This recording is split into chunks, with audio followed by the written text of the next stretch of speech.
we remain steadfast in our commitment in delivering local news that matters, stories that inspire, enriching the lives of Filipinos in the Philippines and across the globe.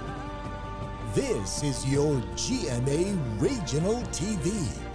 Buong puso para sa Pilipino. Ang mga pinakamalalaking balita ngayong Martes. 50 degrees Celsius na heat index sa Dagupan City. Posibleng maranasan sa mga susunod na araw ayon sa Pag-asa. Dahil sa ginawa nila na sa akin na ganyan, wala naman akong atraso. Bakit gusto nila akong patayin? Resort owner, pinaulanan ng bala ng Armalite habang nag-iigib ng tubig sa Santo Domingo, Ilocos Sur. Mga bus at truck, hindi pa rin pinapayagan na makadaan sa Arellano Street sa Dagupan City. Kung bakit, alamin live. At Gulliver, Ruka, Barda at Bubay nagpasaya sa Calgary at Toronto, Canada.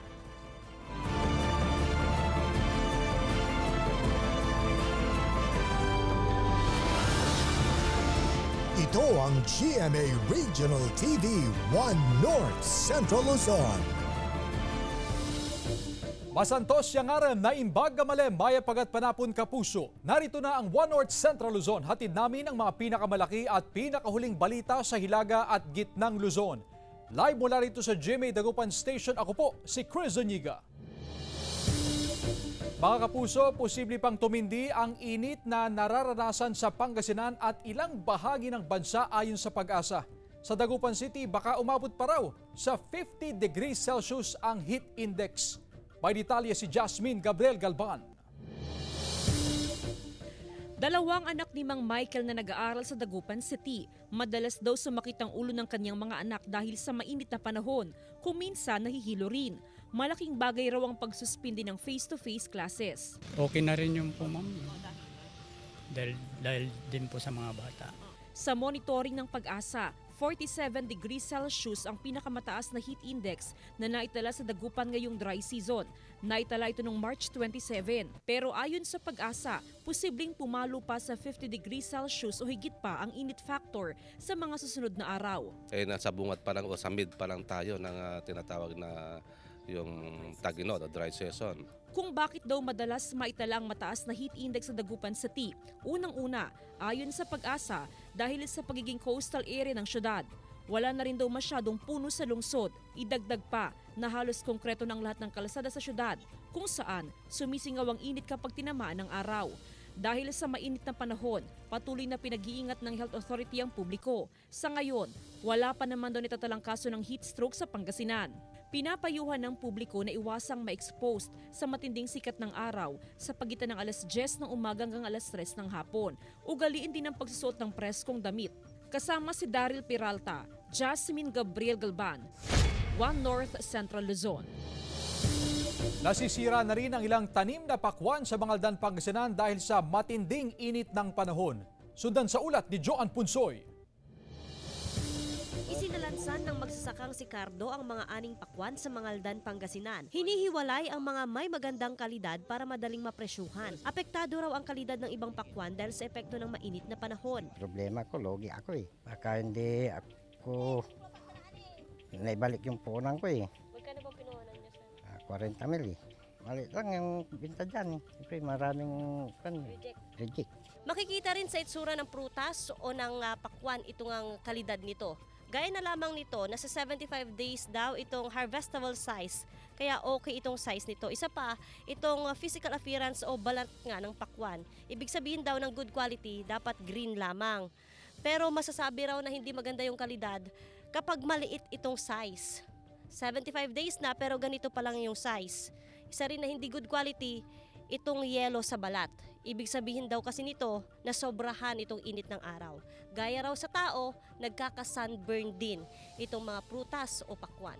Makapal daw ang balat at hindi masyadong matamis ang pakwan na nababad sa init. Nasisira o nabubulok din ng ilang bunga. Iniinda ng mga magsasaka ang kawalan ng sapat na patubig sa mga irigasyon dahil sa El Nino. Bagamat water-resistant crop ang pakwan, kailangan pa rin itong madiligan para lumaki ang bunga. Everyday po ang pagbilig ng pakwan po para hindi malanta. Tubig din talaga ang kailangan ng ating mga pakwan para lalaki po ang mga fruits.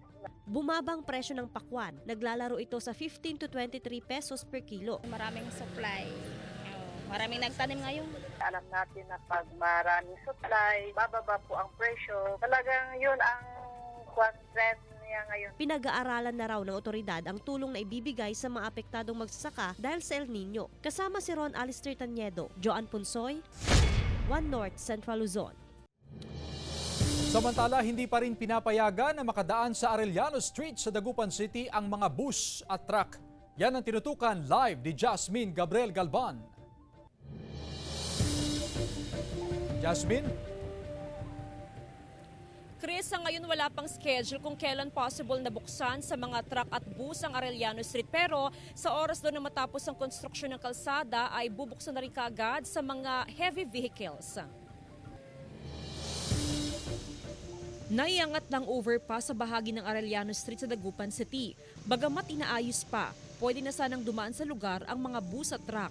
Pero ipinagbabawal pa rin ng poso. Sa may Alimango, banda doon, 2 lane pa lang ang ginagamit natin. Kung makakadaan na yung mga big bus dyan, mga truck, ay magkakagusot-gusot tayo. Bukod dito, may ginagawa pa sa bahagi ng Arellano Street, kaya hindi muna pinadadaanan ang mga bus at truck. Samantala, halos 2 linggo matapos buksan ng 4 na lane ng Arellano Street at MH Del Pilar Street, bahagya umunong gumanda ang daloy ng trapiko sa syudad. Ang laking bawas, maganda, nasa 30% na bawas ng traffic. Medyo maganda na yung ngayon, takbo ng trapiko kasi bukas na yung maganda yung pagkakagawa ng kalsada. Nakabantay pa rin ng mga traffic enforcer sa mga pangunahing kalsada para mamonitor ang usad ng mga sasakyan.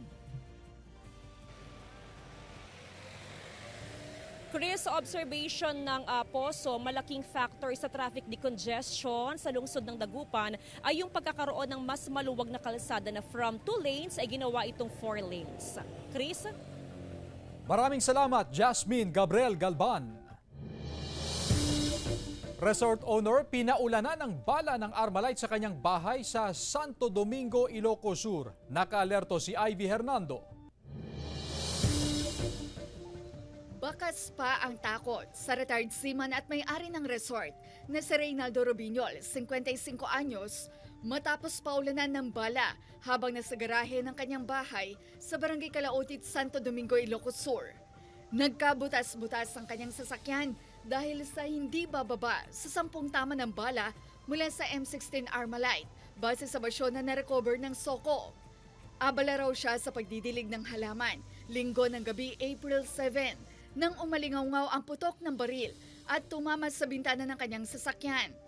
Mabilis siyang nagtago sa loob ng bahay dahil sa sunod-sunod na putok ng baril.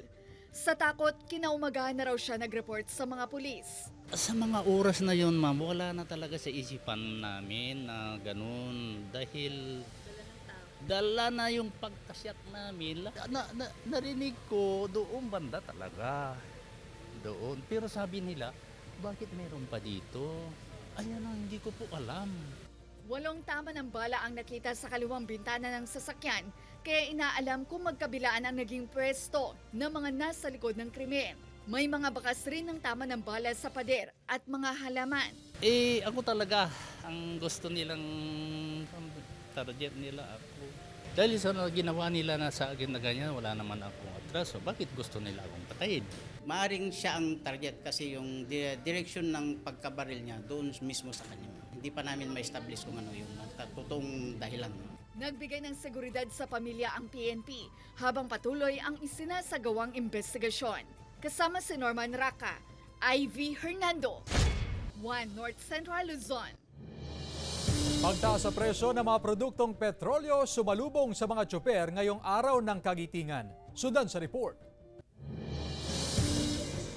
Panibagong pagtaas sa presyo ng produktong petrolyo ang ipinatupad ngayong araw. Tumaas ng 1 peso and 55 centavos ang kada litro ng diesel, 1 peso and 10 centavos sa kada litro ng gasolina, habang 1 peso and 40 centavos ang itinaas sa per liter ng kerosene. Mahirap din po. Mataas nga po yung diesel. Tapos mahina pa po yung biyahe. Sa kabila ng oil price increase, wala naman umanong natatanggap ang LTFRB Region 1 na fare increase petition mula sa iba't ibang transport group. Pero bilang tulong sa libu-libong public utility drivers na apektado sa mataas na presyo ng petrolyo, patuloy silang bibigyan ng fuel subsidy. May order na yan. Hinihintay na lang namin kung magkano, kung kailan i-implement. Kasi kinuha na nila yung master list namin. Sa datos ng LTFRB Region 1, mahigit 8,000 tsuper at operator ang benepisyaryo ng fuel subsidy. Taong 2023, nang huling makatanggap ng assistance ang mga tsuper at operator sa rehiyon. Kasama si Daryl Peralta, Jasmine Gabriel Galban, One North Central Luzon. Pinangunahan naman ni PBBM ang ceremonial turnover ng pabahay project sa Balanga, Bataan ngayong araw ng Kagitingan. May report si Gab De Luna. Pinangunahan ni Pangulong Ferdinand Marcos Jr. ang ceremonial turnover ng pabahay program ng gobyerno sa Balanga, Bataan. Ito'y kasabay ng 82nd Day of Valor Commemoration o paggunita sa Araw ng Kagitingan sa bansa. Personal na ininspeksyon ng Pangulo ang mga itinayong pabahay. Sa kanyang mensahe, binigyang diin niya ang importansya ng Bataan Death March na dapat daw ay hindi mabura sa kasaysayan ng bansa. Isang programa at exhibit naman ang isinagawa sa Bataan bilang pagkilala sa mga veterano ng World War II. Sa kanilang listahan, mula sa 200,000 war veterans sa Pilipinas, nasa mahigit 900 na lang ang nabubuhay sa ngayon. Nagkaroon din ng war memorabilia exhibit at AFP static display sa Kapitolyo, kung saan tampok ang mga tangke ng Philippine Army. Naglunsad din ng trade fair sa Capitol Grounds, tampok naman ang mga pinagmamalaking produkto ng Bataan. Sa Pangasinan, isang wreath-laying ceremony din ang isinagawa sa capital town ng Lingayen. Sa Ilocos Norte, pinangunahan ng Philippine Marines ang pag-aalay ng bulaklak sa Banwar Itiamyanan ng 4th Marine Brigade Headquarters sa bayan ng Burgos. April 9, 1942, nang maganap ang makasaysayang Bataan Death March, kung saan libu-libong sundalo ang nagbuwis ng buhay para sa kalayaan ng bansa laban sa Imperial Japanese Army. Gab De Luna, One North Central Luzon. Ito ang GMA Regional TV 1 North Central Luzon.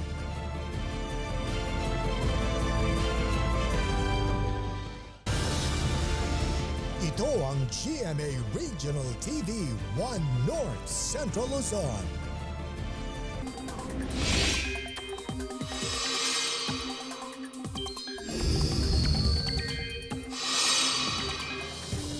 Patuloy na mararanasan ang mainit na panahon sa malaking bahagi ng ating bansa. Ramdam ang alinsangan sa maraming lugar dahil pa rin sa pag-iral ng easterlies. Pero pagandaan pa rin ang mga biglaang ulan sa ilang lugar.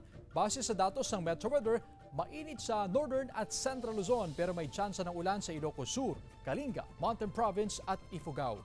Hindi rin inaalis ang posibilidad ng localized thunderstorms sa iba pang bahagi ng bansa. Ilang tanim na gulay sa Santa Barbara, Pangasinan nasira dahil sa matinding init. Narito ang report. Problemado ang ilang magsasaka sa Barangay Butaw, Santa Barbara, Pangasinan dahil sa pagkasira ng kanilang pananim na gulay bunsod ng mainit na panahon. Ang mga tanim na okra, kung hindi nalanta, nabulok na dahil sa pagkakabilad sa init. Inatake rin daw ng peste ang ilang pananim. Bukod sa nangungulubot yung dahon, hindi siya halos lumalaki yung puno. Mahirap magpa-recover sir, gawa ng init ng panahon. Sa taniman ng okra ni Mang Ruben, pinipitas niya ang mga bungang pwede pang mapakinabangan. Ang ibang nasirang pananim, ipinapakain na lang sa mga alagang baka. Kasi mainit, saka maraming uod, dito. Nasisira yung mga pananim. Yung nalalanta.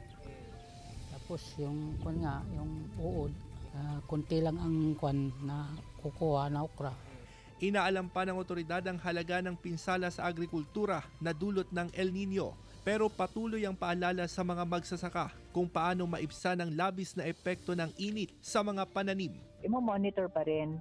Pero nagkaroon na kami ng strategy on yung mga ibang irrigated areas. Magtanim sila earlier than usual. Kasama si Jing Dakanay, Russell Simorio, One North Central Luzon. Ilang backyard hog racers naman sa Kalasyaw, Pangasinan, balik sigla sa pagpaparami ng baboy sa kabila ng banta ng African swine fever. Sundan sa report.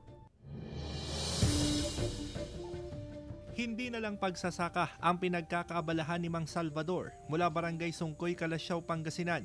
Nagpatayo na rin siya ng maliit na backyard piggery. Susubukan daw niyang mag-alaga ng baboy sa kabila ng banta ng African swine fever. Nagpatupad na siya ng safety protocols kontra ASF. Pinaiiwasan niyang lumapit ang mga individual na nagkaroon ng direct contact sa ibang piggery farm. Iniiwasan namin kasi yung mga lumalapit na bisita para kwan daw, hindi daw baka may dala silang mga pistik. Artificial insemination ang paraan niya ng pagpaparami ng baboy. May diskarte rin si Mang Salvador para ligtas sa mga alagang baboy sa matinding init. Nilagyan ng karton para makuan yung init. Saka pagka laging pinapaliguan. Ayon sa Provincial Veterinary Office, unti-unti nang tumataas ang produksyon ng baboy sa probinsya. Marami na rin ang bumabalik sa industriya ng pag-aalaga ng baboy. Iba pa ang supply ng baboy na pumapasok mula sa ibang probinsya. Sa mga records po namin na pumapasok ng mga baboy galing sa ibang provinces, monitor naman po yan at sila ay compliant sa mga documents na kailangan po namin. Kasama si Daryl Peralta, Russell Simorio, One North Central, Luzon. Sa ibang balita, insurance agent patay sa pamamaril sa Vigan City, Ilocos Sur. Nakaalerto si Ivy Hernando. 2 tama ng bala ang ikinasawi ng 28 anyos na insurance agent na si Marion Tugade matapos barilin ng mga di patukoy na salarin habang sakay ng SUV sa kahabaan ng Quirino Boulevard sa Vigan City. Busy street kasi yung along Quirino, so may nagkaroon ng traffic kaya nagkaroon ng opportunity yung ating gunman na barilin yung biktima doon sa sasakyan niya. Hinihinalang kalibre 45 baril ang ginamit ng mga sospek na tila batido ayon sa pulisya.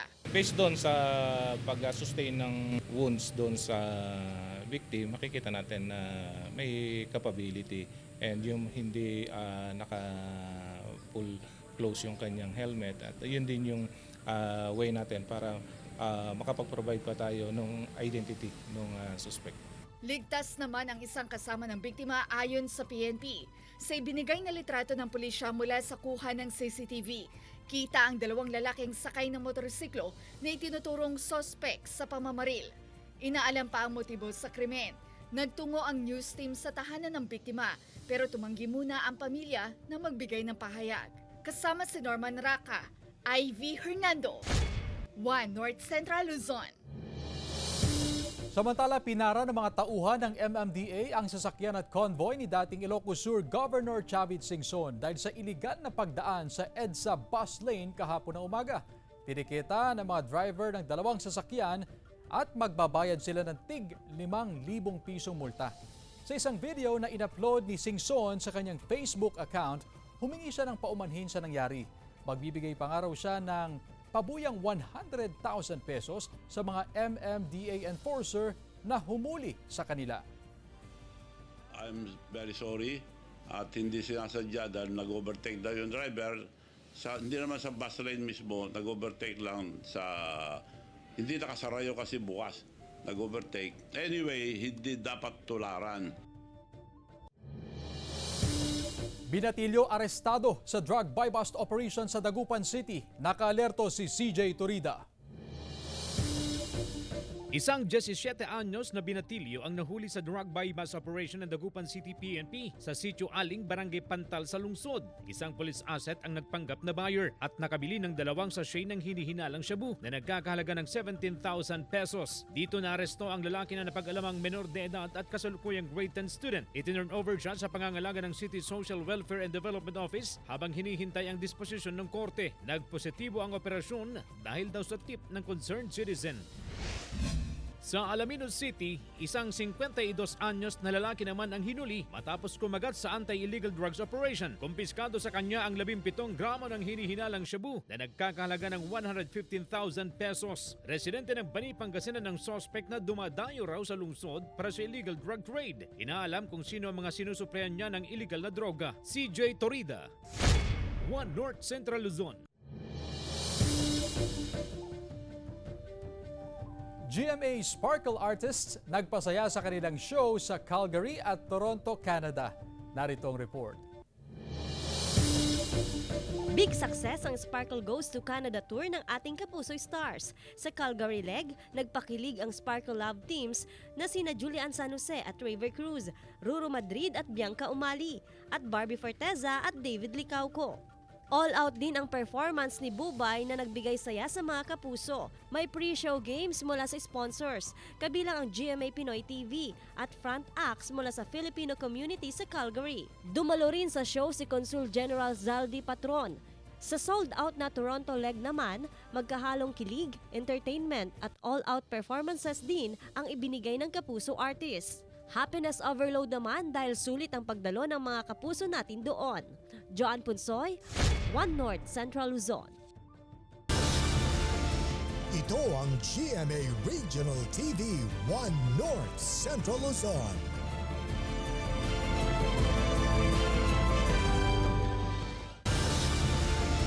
Ito ang GMA Regional TV One North Central Luzon. Marami ang nag-abang para masaksihan ang solar eclipse sa bahagi ng Mexico sa United States. Suot ang kanilang mga special glasses at filters, inabangan nila ang pagdaan ng buwan sa pagitan ng mundo at araw.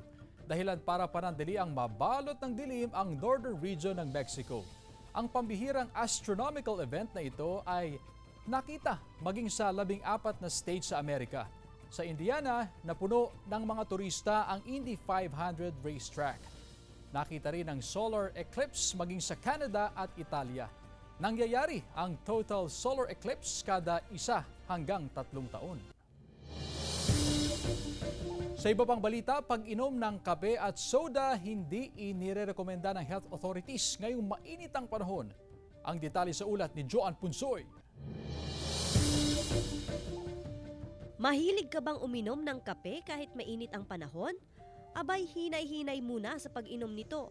Ayon sa health authorities, kailangan kasing maging hydrated, lalo't kailangan ng ating katawan ng sapat na tubig ngayong pataas ng pataas ang temperatura. Caffeine. So ang caffeine po ay isang diuretic na compound at ang effect din po nun sa katawan natin ay pagkawala ng tubig. So pag mainit at nawawalan ka pa po ng tubig, mas tumataas yung risk po na tayo po ay magka-dehydration. Kasi mainit ang panahon. Mainit pa yung iinumin mo. Hindi rin inirekomenda ang pag-inom ng soft drinks o soda, maging ng alak. Naapektuhan niya po yung isang hormone sa katawan natin na tinatawag nating antidiuretic hormone. So kapag ito po ay naapektuhan sa pag-inom ng alcohol, ang epekto po nito ay iihi po tayo more frequently. And kapag madalas po yung ating paglalabas ng ihi, mas maglulus po tayo ng fluid.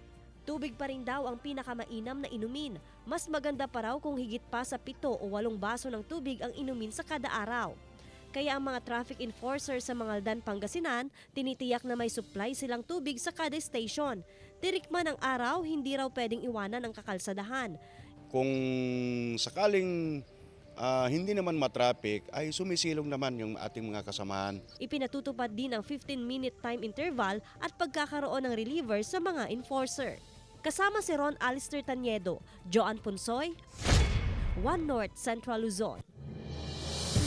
Simula naman Marso, triple na ang tinaas sa demand ng yelo sa ilang ice plant sa Calasiao, Pangasinan. Dahil sa mainit na panahon, nasa 350 pesos ang kada bloke ng yelo. Mataas din ang demand sa mga ice tube na kadalasang binibili ng mga may-ari ng kainan. May makina sa ice plant na kayang gumawa ng 10 sako ng ice tube sa kada oras. Para masabayan ang taas ng demand, may mga bloke rin ng yelo na nanggagaling sa mga ice plant sa Baguio City. ina-accommodate naman namin lahat ng orders is from tumutulong po kasi yung 3 planta namin from Baguio. Mayroon po kami kasing planta sa Tuba, sa main namin, sa may Trancoville, tapos sa may Camp 7. Kita sa cellphone video ang maitim na usok sa Barangay San Agustin, Concepcion, Tarlac. Nasusunog na palang isang bakanteng lote sa lugar. Mabilis na kumalat ang apoy hanggang sa madamay ang ilang electrical wire. Kumalat pa ang sunog sa katabing rest house. Mabilis namang rumesponde ang BFP sa insidente. Paalala ng BFP, iwasan magsunog ng basura o magsiga ngayong mainit ang panahon. Talagang mainit talaga kaso lalong lumalaki. Pag nagano sila nanunog sila ng sadya, tapos kakalap, iwan na nila, hindi sila responsible sa Hindi naman nila binabantayan. Pag malaki na, tatawagin tayo. Bilang ng Animal Bite Treatment Center sa Pangasinan kulang pa ayon sa Provincial Health Office. Naritong report. Taong 2021 nang makagat ng aso si Marisa sa Frianeza Street, Barangay Poblasyon, Mangaldan, Pangasinan. Walang Animal Bite Treatment Center sa bayan, kaya naghanap pa siya ng pribadong klinik para makapagpaturok ng anti-rabies. Mahirap kasi magbibiyahe ka pa, sa Region 1 pa pumupunta. Maganda kung meron sana dito sa Mangaldan para hindi na pupunta doon sa Dagupan. Noong nakarang taon, 7 ang nasawi sa probinsya ng Pangasinan dahil sa rabies. Aminado ang Pangasinan Provincial Health Office na kulang ang bilang ng Animal Bite Treatment Center sa probinsya. Ni-encourage natin ang local government units na magtala sila ng kanilang Animal Bite Treatment Center for accessibility. Kasi nga po, karamihan doon sa mga nakakagat, galing sila sa malalayong barangay. So, instead na pupunta sila sa ating mga Animal Bite Treatment Center, naghahanap sila ng tandok na malapit po sa kanila. Dapat din umanong maglaan ng sariling pondo ang mga LGU na pambili ng human anti-rabies vaccine. Payo ng otoridad, sakaling makagat ng asong may rabies, lalo na ngayong mainit ang panahon kung saan mas agresibo ang mga alaga. Hugasan kaagad po ang ating pong sugat ng malinis na tubig at sabon. At pagkatapos po, kailangan tayo pumunta sa mga Animal Bite Treatment Centers. Kasama si Ron Alistair Taniedo, Joan Punsoy, One North, Central Luzon. PDRRMO handa raw sa mga sakuna na maaring tumama sa Ilocos Norte. Naritong report. Tuloy ang clearing operation matapos ang magnitude 7.2 na lindol na tumama sa Taiwan noong Miyerkules. Hindi bababa sa siyam ang nasawi habang inaalam pa ang kabuang pinsala sa infrastruktura. Ito ang pinakamalakas na lindol na naranasan sa Taiwan sa nakalipas na 25 taon. Ang ganitong senaryo ang nais paghandaan ng Disaster Risk Reduction and Management Office ng gobyerno, lalo't ilang major fault lines ang binabantayan sa Pilipinas. Sa Ilocos, may fault line o mahabang bitak sa ilalim ng lupa mula Ilocos Sur hanggang Ilocos Norte. Sabi ng PDRMO, may designated evacuation center sa bawat bayan. Naka-identify na yung mga no-build zones. Ito yung mga na-identified na critical areas in terms of earthquake sa using REDAS simulation ito na nakikita kung saan yung mga fault at saka mga no-build zones such that hindi na ina-advise na doon tayo magpatayo. Natukoy sa Rapid Earthquake Damage Assessment System o REDAS ang mga bayan ng Nueva Ecija at Burgos na huling na itatalang epicenter ng mga nagdaang lindol. Ayon sa PDRMO, malaking tulong ang simultaneous at localized earthquake drills sa mga eskwelahan, tanggapan ng gobyerno at komunidad. Unang tatakbo hanggang nandyan pa yung lindol at saka lang na tayo mag-evacuate pag tapos na yung lindol. At gaya ng ginagawa tuwing may sakuna, kasado rin daw ang supply ng LGU para sa relief operation. Kasama si Reynold Velasco, Gab De Luna, One North Central Luzon. Mula naman sa dating 2-lane na tulay, natapos na ang 4 na lane ng bagong Bayuga Bridge ng Manila North Road sa Santa Cruz, Ilocos Sur. Ito matapos masira taong 2021 dulot ng malakas na ragasa ng tubig ng nagdaang Bagyong Maring. Naglaan noon ng DPWH ng 7 kilometrong detour at Bailey Bridge upang hindi maantala ang sektor ng transportasyon at pagde-deliver ng goods at services. Tinatayang 150 million pesos ang inilaan na pondo sa pagsasaayos ng tulay. Panibagong karangalan ang inuwi ng isang atletang Dagupeño sa International Cycling Competition. Ito'y matapos magwagi ang 23 anyos na si Efren Reyes ng first place sa Stage 2 ng Intermediate Sprint Tour of Thailand 2024. Isa si Efren sa Team Philippines na lumahok sa international cycling event laban sa mahigit 10 competing countries. Pinakamahaba ang Stage 2 na mahigit 202 kilometers kung saan nanguna si Reyes. Bago ito, two-time Philippine National Games delegate si Reyes at Batang Pinoy Champion. Anak ng jeepney operator at fish vendor si Reyes na tubong Dagupan City. Samantala, mapapanood niyo po ang episode na ito at iba pang pinakahuling lokal na balita sa official website ng GMA Regional TV, www.gmaregionaltv.com. Pwede rin kayong bumisita sa aming official YouTube channel, GMA Regional TV, at i-click ang subscribe button para sa pinakamainit na balita mula sa mga rehiyon. Nais din naming pasalamatan ang mga kapuso sa Hilaga at Gitnang Luzon, maging ang mga kapuso natin abroad. Dahil sa GMA Regional TV, Local News Matters. At yan ang mga pinakamalaki at pinakahuling balita sa Hilaga at Gitnang Luzon. Maraming salamat sa pagsama sa amin pati na ang mga kapuso sa ibang bansa na tumutok sa mga balita sa rehiyon. Ako po si Chris Zuniga.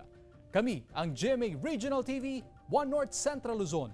Buong puwersa para sa mas malaking misyon at mas malawak na paglilingkod sa bayan.